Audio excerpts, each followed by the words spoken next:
안녕하십니까. 방금 소개받은 도고동문학과의 조성희입니다. 제가 말씀드릴 주제는 경계 넘기 어려움, 예니 에르펜베크의 가다, 갔다, 갔었다와 유럽 난민 문제입니다. 오늘 발표 이후에 이 내용을 책으로 발간하는 순서가 남아있는 것으로 알고 있습니다. 그래서 못다한 이야기는 지면으로 넘기기로 하고 오늘은 작품 자체에만 집중하기보다는 아마도 많은 분들께 생소하실 예니 에르펜베크라는 작가에 대해서 소개하고 또 이 작품의 내용 및 작품 수용과 연관된 유럽 난민 위기와 그 이후 최근까지의 상황에 대해서 먼저 설명드리려고 합니다. 작가 예니 에르펜베크는 동독의 엘리트 문인 집안에서 1967년 태어났습니다. 잠깐 그녀의 가계도를 보자면 그녀의 친할머니 헤다 친너는 유대계 혈통으로 남편 프리츠 에르펜베크와 함께 젊은 시절 공산주의 운동에 투신해 활동하다 나치의 박해를 피해 소련으로 망명했습니다. 2차 대전 종전 후 동독으로 귀환한 에르펜베크의 조부모는 저명한 작가가 되었으며 그녀의 아버지 존 에르펜베크 또한 작가이자 물리학자, 철학자였으며 그녀의 어머니 도리스 킬리아스는 교수 자격까지 취득한 아랍 문학 전문 번역가였습니다. 이러한 자전적 배경은 예니 에르펜베크의 작품 세계에 큰 영향을 주었으며 그녀는 독일의 역사를 바탕으로 죄가 기억, 상실, 개인적 정체성과 집단적 정체성에 대해 질문을 던지는 작품들을 주로 써왔습니다. 그녀는 작가가 되기 전 색다른 이력을 가지고 있는데 대학에 진학하기 전 2년 동안 책 재본공 과정을 수료했으며 베를린 훔볼트 대학과 한스 아이슬러 음대에서 연극학과 음악극 연출을 전공한 후 오페라 연출가로 활동하기도 했습니다. 이런 이력 역시 그녀의 문체에 큰 영향을 미친 것으로 보이는데요. 에르펜베크는 1999년 데뷔작 늙은 아이 이야기를 발표하면서 작가로서의 경력을 시작했습니다. 에르펜베크는 2024년 그러니까 몇 달 전 장편소설 카이로스로 세계적으로 권위 있는 문학상인 영국의 부커상을 수상했습니다.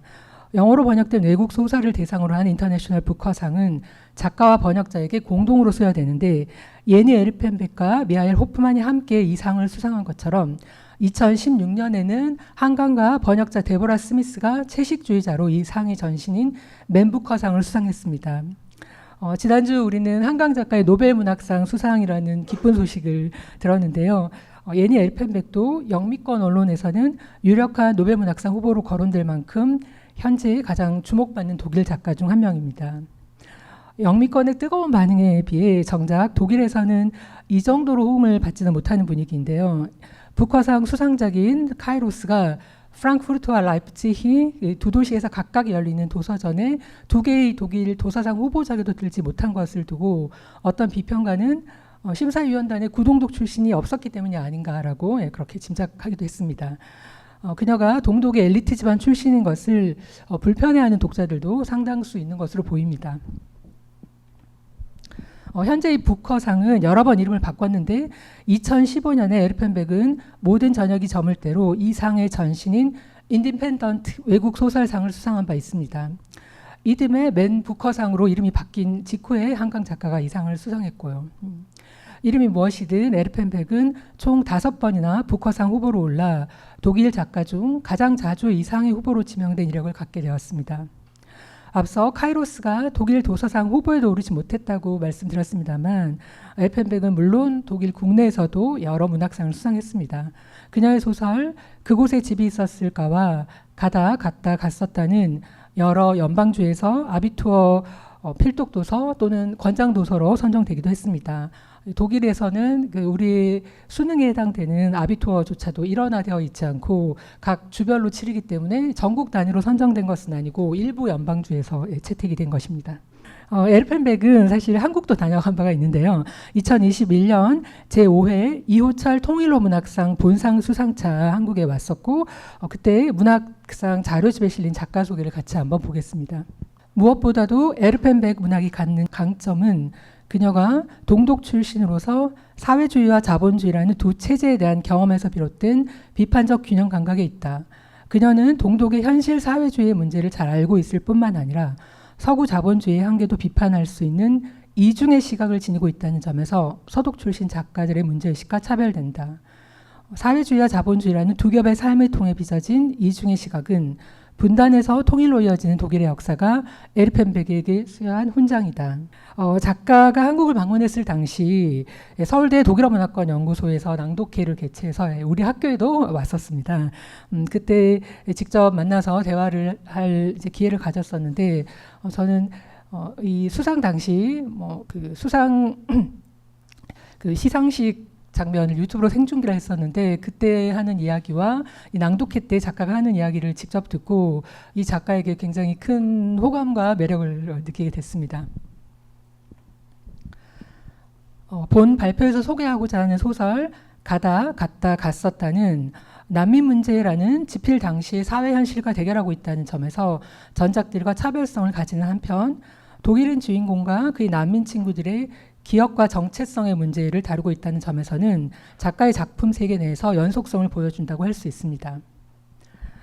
가다 갔다 갔었다는 소위 유럽 난민 위기 한가운데 출간되어 언론과 독자들의 큰 주목을 받았으며 그의 독일 도서상 최종 후보작 6권에 포함되기도 했습니다.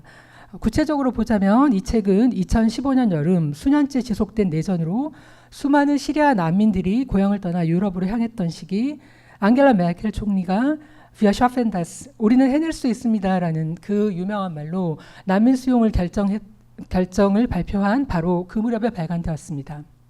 여기 이 그래프를 보시면 유럽으로 들어온 난민의 숫자는 2015, 16년 급격히 증가해 각각 100만 명을 넘겼으며 이 2년 동안 들어온 약 238만여 명의 난민 중 절반인 122만 명을 독일이 수용했습니다.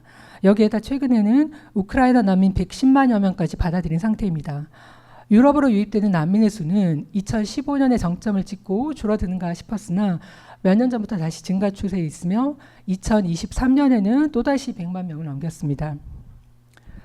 유럽연합의 수장으로서 모범을 보였던 독일조차도 감당할 수 없는 난민들의 세도와 악화되는 민심에 지난 9월부터 국경 통제를 강화하고 있는 실정입니다.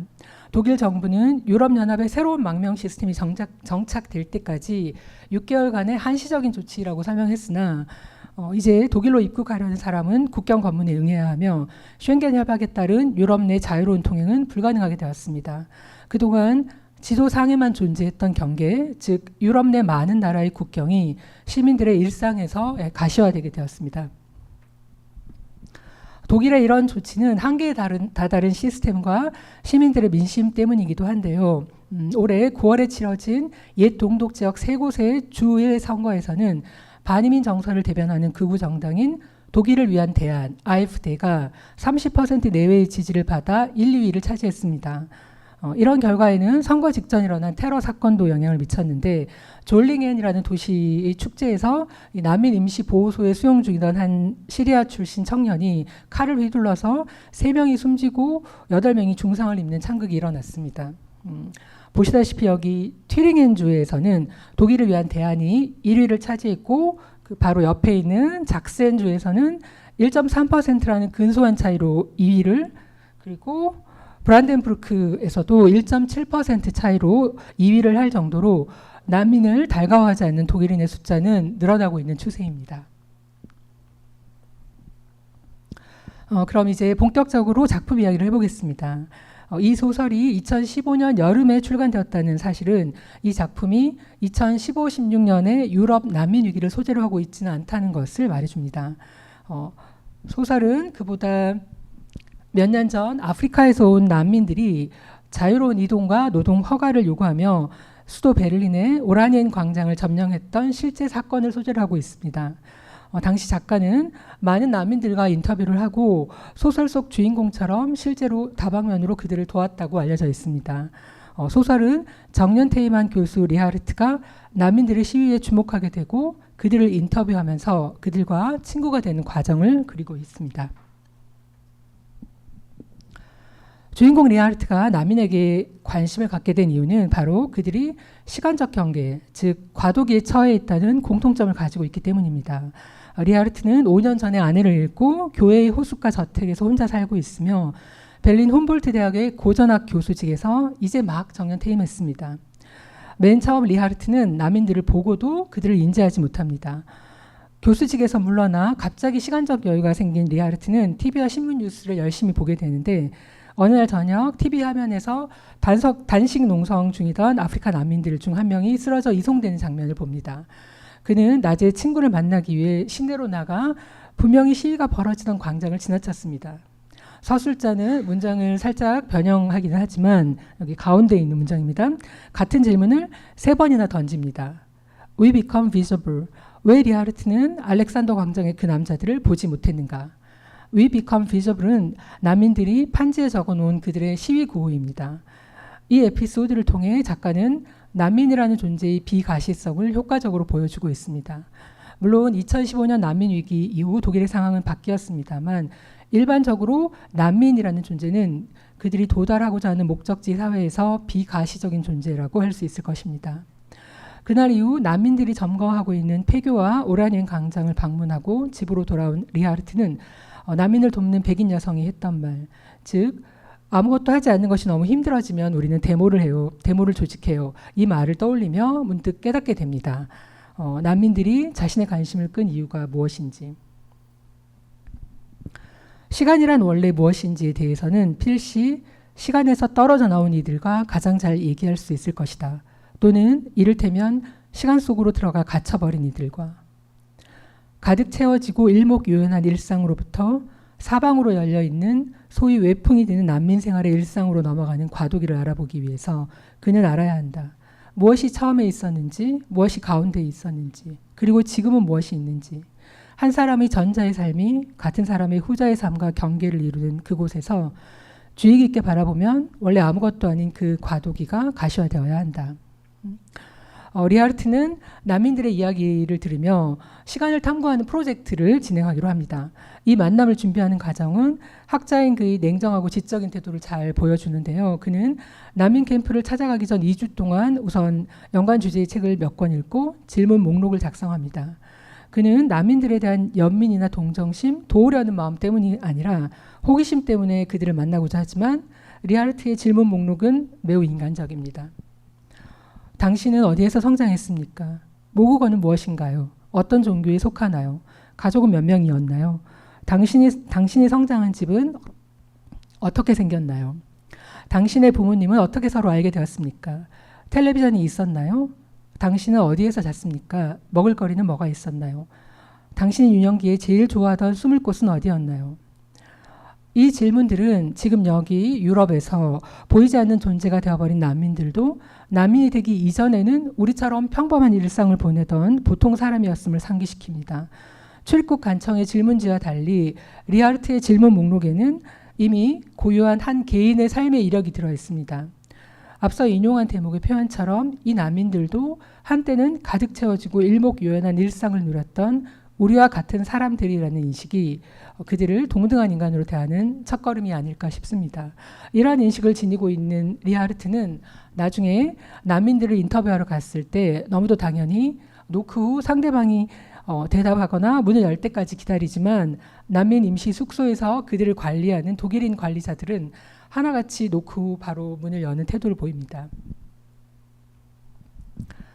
리하르트의 냉철한 관심은 하지만 그가 난민들을 인터뷰하며 그들을 알아가는 동안 자연스럽게 이해와 공감으로 바뀌게 됩니다. 그는 만나는 난민들 한 명 한 명의 개인적 인생사를 경청하며 그 과정에서 그들이 겪은 내전, 가난, 노예노동, 선박 전복 사고 등 트라우마의 경험을 듣게 됩니다. 리하르트에게 마음을 열고 이야기를 들려주는 난민들은 대개 10대 후반에서 20대의 젊은 청년들입니다. 나이지리아, 니제르, 가나, 부르키나파소, 말리 등 이들의 출신국은 다양하지만 이들 대부분은 리비아의 수도 트리폴리에서 지내다가 갑자기 내전이 발발해서 유럽으로 건너오게 되었습니다. 내가 운이 좋다면 얻어맞을 거야. 운이 나쁘면 총 맞아 죽고 누군가가 내게 위로라고 이렇게 말했어요. 그러고 나서 그들은 전화기에서 심카드를 빼내고는 우리 눈앞에서 망가뜨렸어요. 그러고 나서 저장 장치를 빼내서 망가뜨렸어요. Broke the memory. 아와드는 말한다. 기억을 망가뜨렸어요. 전쟁은 모든 것을 파괴해요. 아와드는 말한다. 가족, 친구들, 살았던 장소, 일, 일상. 이방인이 되면 아와드는 말한다. 더 이상 아무 선택지도 갖지 못해요. 어디로 가야 할지도 몰라요. 더 이상 아무것도 몰라요. 나 자신을 더 이상 볼 수 없어요. 한때 나였던 아이도. 나는 나에 대해 더 이상 아무런 이미지도 없어요. 내 아버지는 돌아가셨어요. 그는 말한다. 그리고 난 내가 누구인지 더 이상 모르겠어요. 이방인이 되는 것, 자기 자신과 남들에게. 그러니까 과도기는 그런 모습이었다.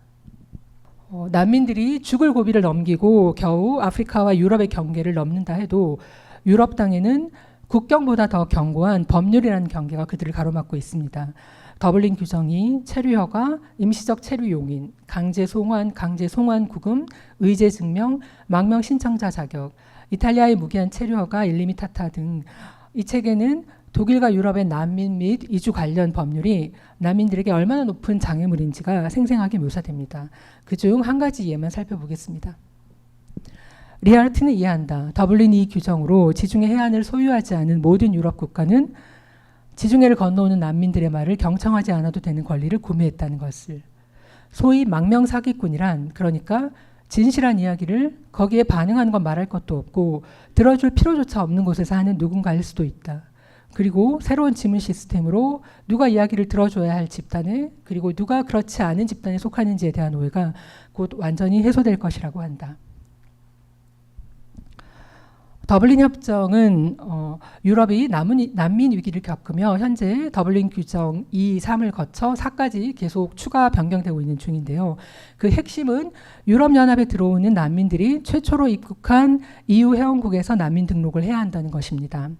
인용문에서 본 것처럼 아프리카 중동 지역에서 유럽으로 오는 난민들은 대개 지중해 루트를 거치기 때문에 이탈리아, 그리스, 프랑스 땅을 처음으로 밟는 경우가 많습니다. 그러면 그들은 이 도착국에서 망명 신청을 해야 하고 소설 속 난민들처럼 이탈리아에서 먹고 살 수 없어서 독일로 오더라도 이들은 독일에서 망명을 신청할 자격조차 부여받을 수 없습니다. 애초에 더블린 협정이 도입된 이유는 특정 국가에 난민이 몰리는 것을 막기 위한 것이었는데 2015-16년 난민 위기를 거치면서 이 협정은 지중해 연안 국가들의 난민 신청이 폭증하는 결과를 낳았습니다. 2013년부터 유럽 지문 데이터 시스템에 따라 유럽연합 내 최초로 입국한 국가에서 지문 등록을 하고 망명 신청을 하도록 규정하고 있습니다.